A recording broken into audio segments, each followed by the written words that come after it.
and to Monthelry. Just this last weekend, yesterday, the cars of the GT Endurance Championship back out once again. A busy calendar and a difficult time of year for them as well, with Le Mans rapidly approaching, being held on June the 18th, and several of the teams deciding not to compete at Monthelry, partly because of that. Well, somebody was in trouble straight away on the warm-up lap. You just saw a quick shot of the McLaren having spun on the warm-up lap. The only McLaren in the race, that of Jean-Luc Maury-Laribière, Marc Sourde, the French touring car driver, and Laurent Lecuyer.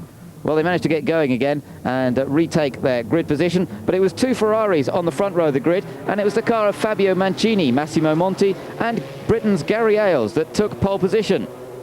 Well, they didn't manage to convert their pole position into the early lead, and it was the very experienced driver pairing of Anders Olofsson and Luca Della Noce that had joined them on the front row in the other Ferrari, and Olofsson leading as they set off.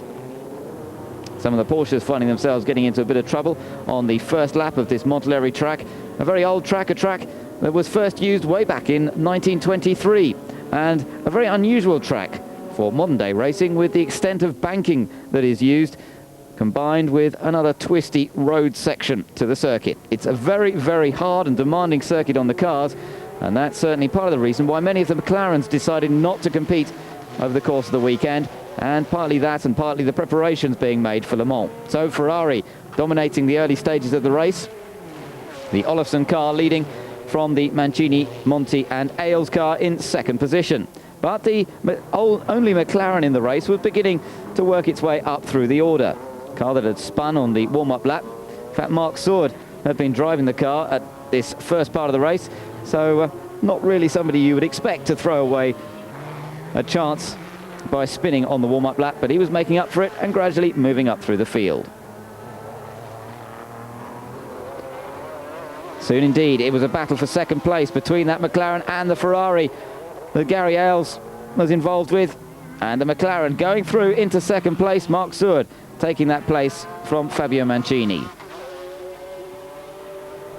This battle still developing all the way through the race, however, and the Mancini, Massimo Monti, Gary Ailes car soon coming back down the inside and retaking the second place.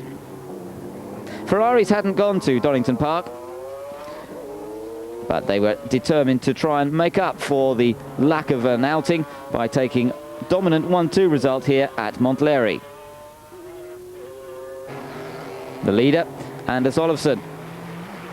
He won 2 races in 1994, one at Vallelunga and one at Suzuka as well. And it looked at this part of the race as though he was heading for his first victory of the 1995 season. The battle for second place, as we'd seen, was continuing between the McLaren and the Ferrari, but the McLaren was soon to get into trouble. A collision at one of the chicanes meant that the McLaren was out of the race, and it was left to the 2 Ferraris to lead the field.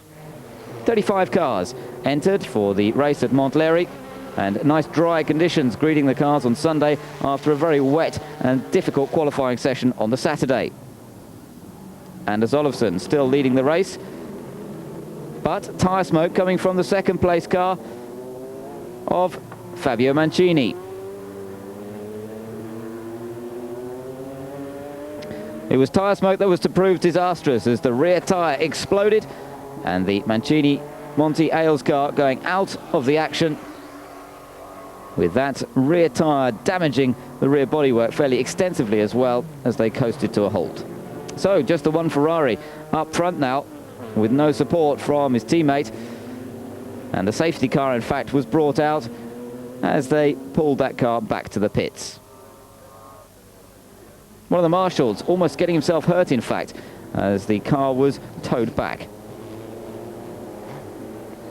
Well, fortunately, the marshal okay after that little incident. They got the car back to the pits, and the race was soon underway once again. A scheduled pit stop for the race leader, Anders Olofsson handing over the car to Luca Della Noce.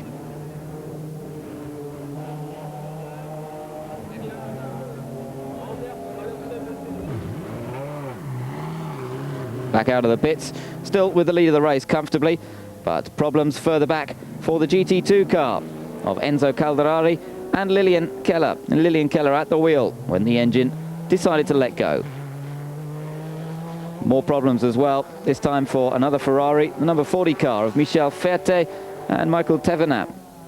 They had a big accident in qualifying in the wet session on Saturday, and they were not to manage to finish the race here. The track was certainly beginning to take its toll, and it wasn't long before it took its toll on the race leader. Anders Olofsson and Luca Della Noce's car suffering electrical problems after having a huge lead over the rest of the opposition. The Monthelry track, incredibly bumpy, incredibly demanding, was really taking the cars out of the action, and the lead now going to Stefan Obendorfer and Detlef Hübner in the Porsche 911 Turbo, a GT2 car.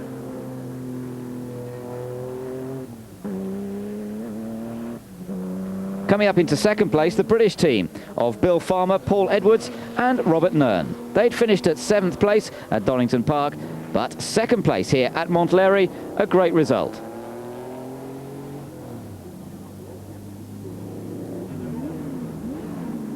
Third place going to Giuseppe Guagantan and Philippe Auvray in another Porsche, and the checker flag being made ready. It was indeed a Porsche 123. Obendorfer and Hübner taking victory at Monthelry. No change in the championship though, because with the top runners not here at Monthelry, it means that Nielsen and Buescher still lead by 136 points and Bellman Siler second on 128 points. So just 8 points the difference between the two McLarens in the championship, with Le Mans to go, and then the Karsha Global Endurance GT Championship will continue once again. We'll be bringing you full reports on these two races in coming Speed Worlds.